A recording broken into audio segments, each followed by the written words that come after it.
Good morning students.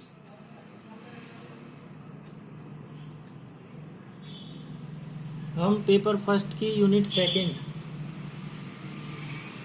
कर रहे हैं और उसमें हमने प्रदिश या टेंसर्स स्टार्ट किए हुए हैं। इसमें आज हम देखेंगे निर्देशांक रूपांतरण या कोऑर्डिनेट ट्रांसफॉर्मेशंस। ये क्या होते हैं? ये इसमें हम ये देखेंगे कि एक तो ये होता है रेखिक रूपांतरण यानी लीनियर ट्रांसफॉर्मेशंस, लीनियर ट्रांसफॉर्मेशंस या रैखिक रूपांतरण।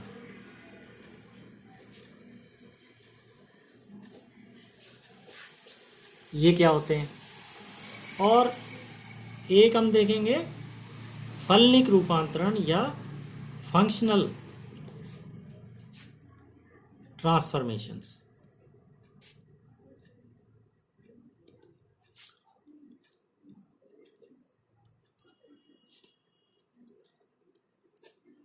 फलनिक रूपांतरण।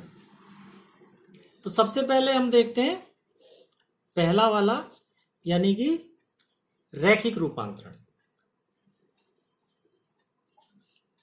मान लो एस तंत्र है और एस तंत्र में किसी बिंदु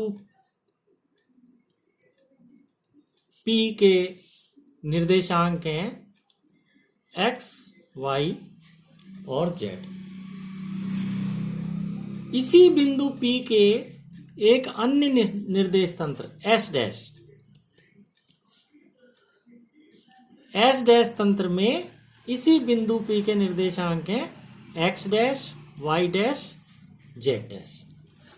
तो अभी तक हम जो नोटेशन है कोऑर्डिनेट्स की वो यही लेते रहे हैं x y z, x dash, y dash, z dash.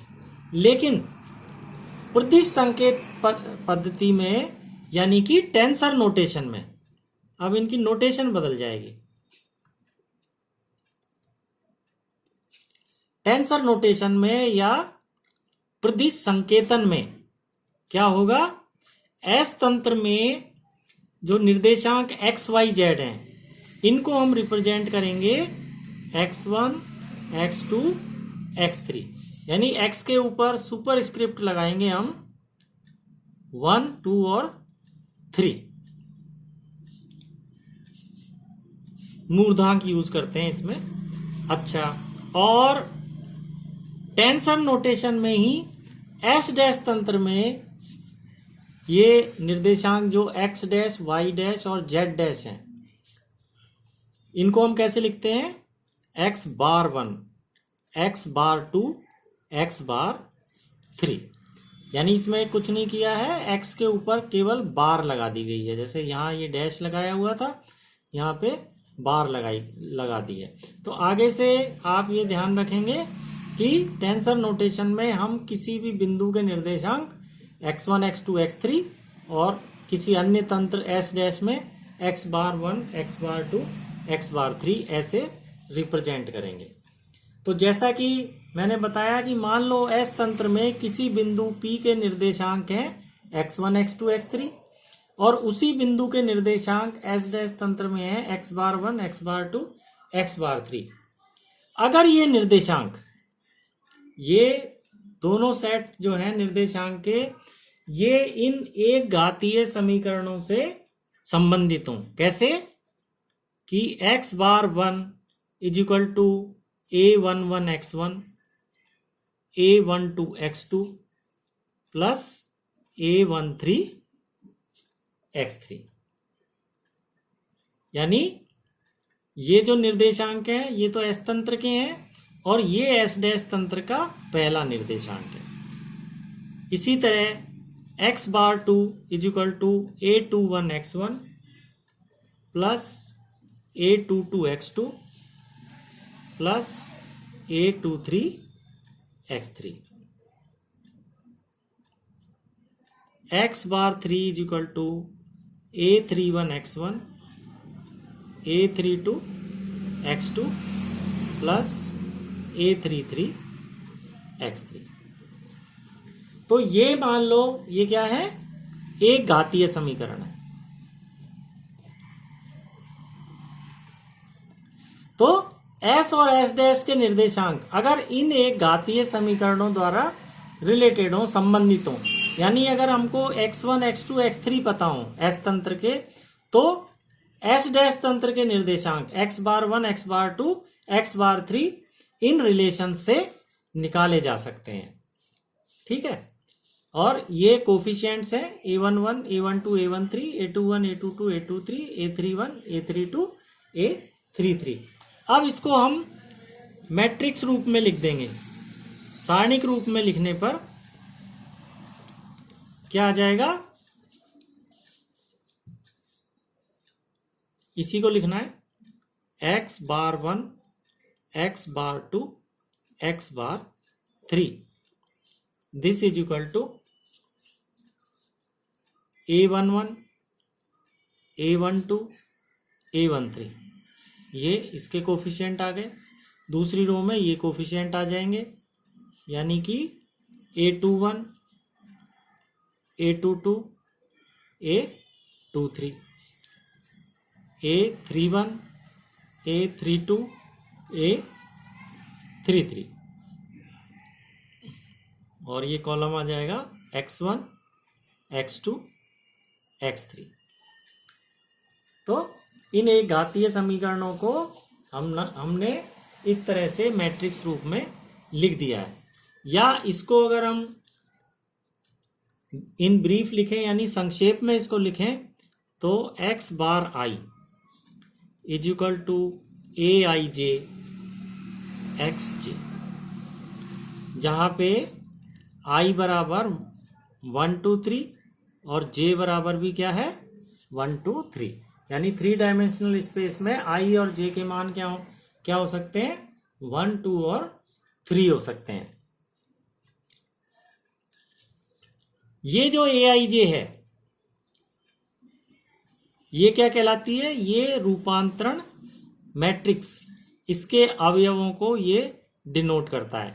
यानी i जो है ये रो बताता है, पंक्ति, और j ये स्तंभ या कॉलम।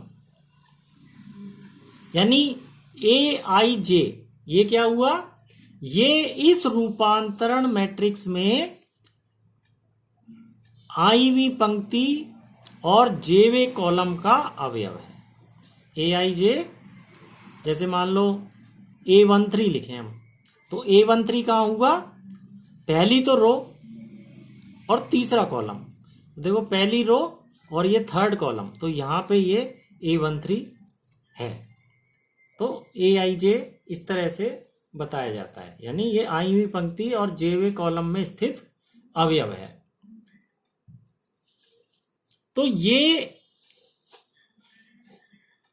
जो हमने संक्षेप में लिखा है, इसको देखो अगर खोल के देखेंगे तो यही वाली समीकरणें आ जाएंगी। जैसे i बराबर अगर हम 1 रखें, मान लो हम i बराबर 1 रखते हैं, तो ये क्या आएगा, x bar 1 is equal to A1j xj।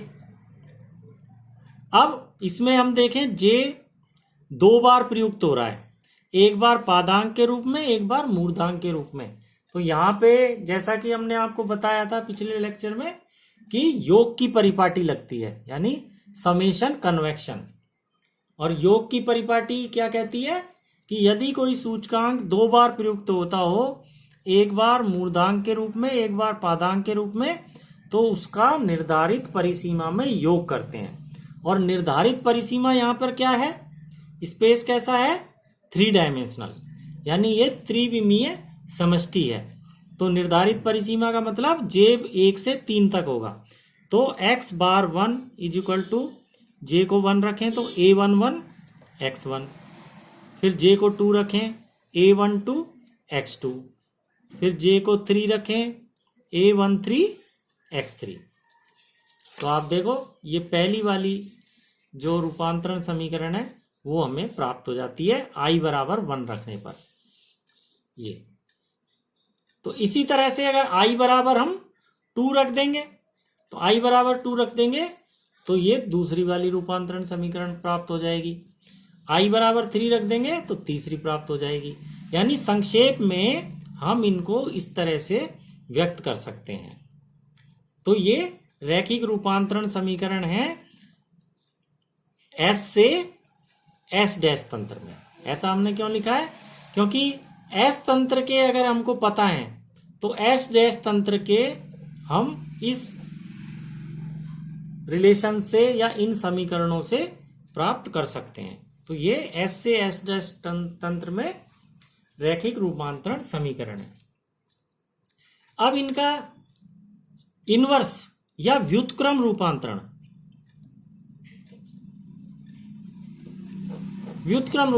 व्युत्क्रम क्या हुआ? ये तो S से S डैश में थे, व्युत्क्रम हो जाएगा S डैश टू S। यानी कि अगर हमको x bar 1, x bar 2, x bar 3 पता हो S डैश तंत्र में निर्देशांक, तो किस तरह से हम S तंत्र के निर्देशांक प्राप्त करेंगे? तो उसके लिए इस समीकरण से व्युत्क्रम रूपांतरण किस तरह लिखे जाएंगे? संक्षेप में xj, ये S तंत्र के हैं तो xj ये हमने प्राप्त करने हैं। और नोन हमारे पास क्या है? x बार i, यानी S डैश तंत्र के। और यहां हम लिखेंगे bji। यहां जैसे aij था, यहां आ जाता है bji। तो bji जो अवयव है ये कैसे प्राप्त करते हैं?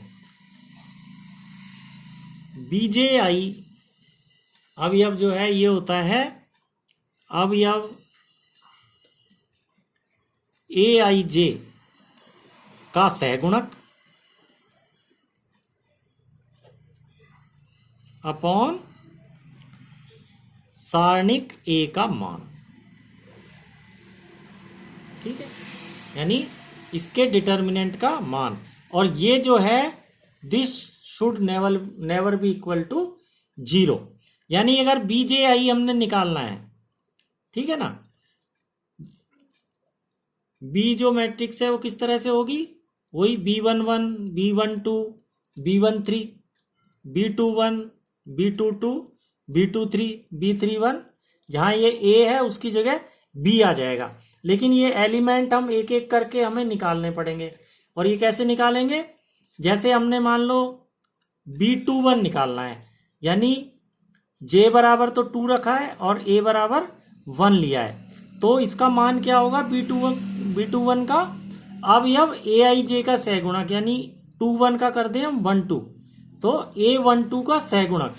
तो इसमें a12, ये a12 है, इसका कोफैक्टर, यानी क्या हो जाएगा? This into this minus this into this. तो ये ऊपर आ जाएगा अवयव aij का सहगुणक, और इसका मान तो हम निकालेंगे ही सारणिक का, वो तो सब में आएगा, तो वो यहाँ रख के और हमारे ये b21 एलिमेंट आ जाएगा। इस तरह से एक एक करके सारे एलिमेंट इसके अपने को लिखने पड़ेंगे सारणिक के, और उससे हमारा ये रिलेशन जो है ये आ जाएंगे, जिससे हम x1, x2, x3 निकाल सकते हैं, जो कि S तंत्र के निर्देशांक हैं। तो ये जो है ये इनवर्स ट्रांसफॉर्मेशंस कहलाती हैं।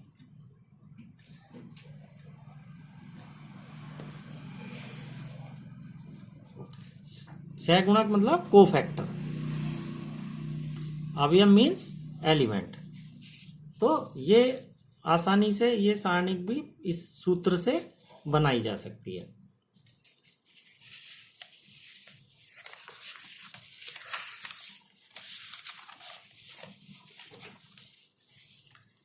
अब फलनिक रूपांतरण क्या होते हैं? Functional relations.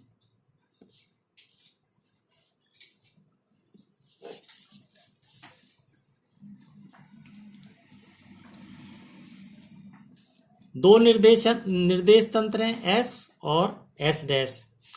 उसमें एक ही बिंदु के निर्देशांक एस तंत्र में तो है x1 x2 x3 जो आपको बताया, और इसमें है x bar 1 x bar 2 x bar 3। अगर इनमें निम्न फलनिक संबंध हो, यानी x bar 1 is function of x1 x2 x3, इसी तरह x बार 2 भी किसका फंक्शन होगा, x1 x2 x3, और x बार 3 भी फंक्शन होगा x1 x2 x3। क्यों होगा, क्योंकि ये निर्देशांक सेम घटना के लिए या सेम बिंदु के लिए हैं। तो ये आपस में जो x बार 1 है ये भी तीनों पे डिपेंड करेगा, x बार 2 भी और x बार 3 भी।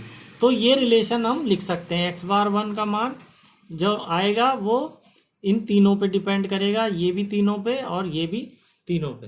तो ये रिलेशन जो है ये फलनिक रूपांतरण या फंक्शनल रिलेशन कहलाते हैं। या संक्षेप में अगर हमने लिखना हो तो x बार i 1 2 3, तो i की वैल्यू क्या हो सकती है, 1 2 और 3 is equal to function of x1 x2 x3। इसको हम संक्षेप में ऐसे भी लिख सकते हैं, और ये फलनिक रूपांतरण समीकरण कहलाते हैं। अगर ये तो त्रिविमीय समष्टि के लिए है, अगर मान लो n विमीय समष्टि हो या n डायमेंशनल स्पेस हो, तो केवल क्या चेंज आ जाएगा इसमें कि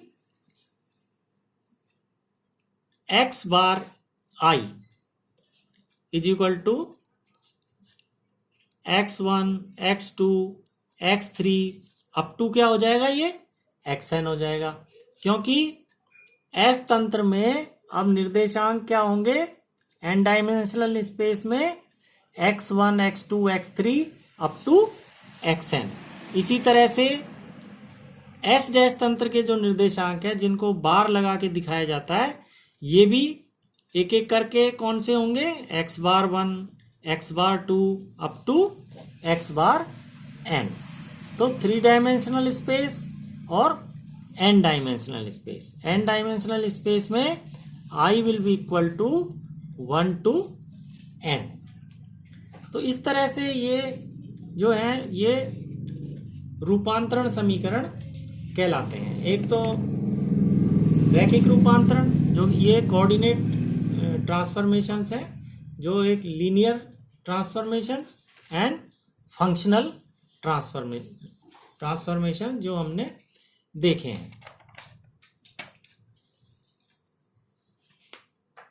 तो नेक्स्ट लेक्चर में हम प्रदिश देखेंगे कौन कौन सी तरह के होते हैं और उनके बारे में हम जानेंगे।